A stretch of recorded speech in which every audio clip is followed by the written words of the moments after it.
Tinungo rin ng grupo ang isa pa sa dinarayo sa Carbon Reef, ang Giant Clam Sanctuary.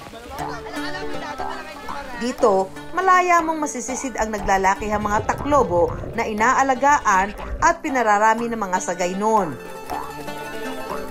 Dito din po, mas mabibigyan namin ng importance yung Marine Reserve at maging isa rin po sa mga advocate para mas mabuhay o gumawa ng wake-up call para sa ibang tao na dapat nating bigyan ng importance yung ating kapaligiran.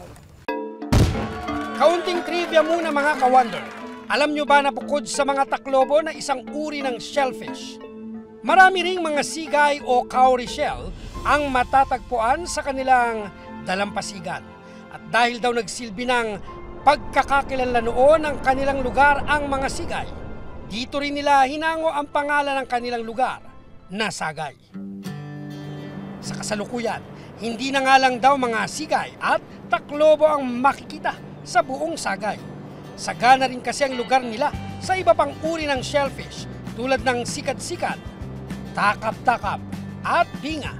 Ang mga shellfish na ito sa lugar lang daw nila matatagpuan at isinasawag nila sa iba't ibang lutuing sagay noon. Ang iba't ibang klase ng putahing sinahugan ng shellfish, kalimitan din daw na inihahain sa mga bisitang nagagawi sa Suyak Mangrove Park. Nakabilang din sa Sagay Marine Reserve. Kung gaano raw kasi karami ang bakawan dito, ganon din kasagana ang iba't ibang uri ng shellfish at isda na matatagpuan sa lugar.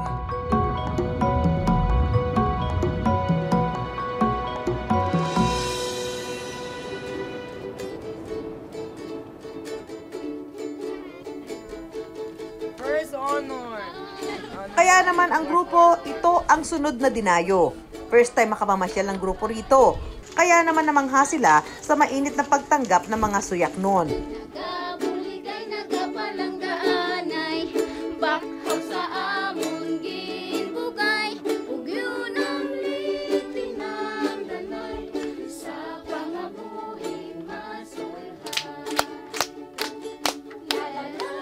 Ang bawat suyak noon sa lugar, buong pagmamalaking pinagsisilbihan ang mga turistang dumarayo sa Mangrove Park. Yung nakikita natin na tourism also has a tendency na masisira yung mga destinations, particularly if it's protected area or nature-based.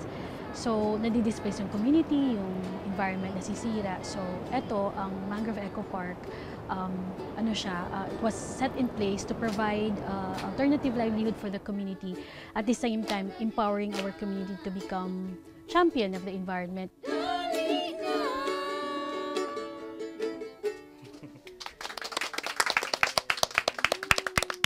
Bukod sa ipinagmamalaki nilang mga atraksyon tulad ng kanilang kawayang daan, pamamangka, at panonood ng mga paniki mula sa watchtower ng Suyak Mangrove Park, ipinagmamalaki rin ng mga suyak noon kung paano inililigtas ng mga bakawan ang kanilang isla mula sa malalakas na daluyong o storm surge.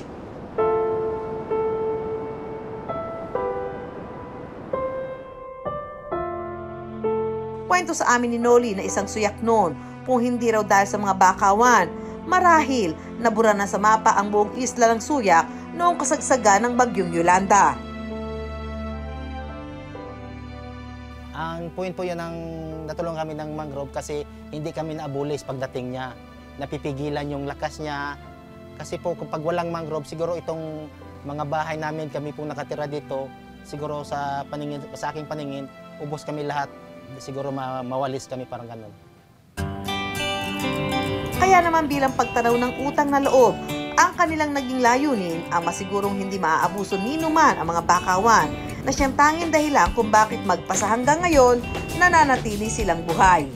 Pag isipin mo na maraming turista, maraming malaki yung income, paano naman yung pag ang lugar mo ay nasira, nakawatak-watak na, hindi naman siya magandang tingnan ng turista. isa na iniwasan namin to yung basura at saka yung lugar namin bakas pagkahuli magka-polluted, parang gano'n.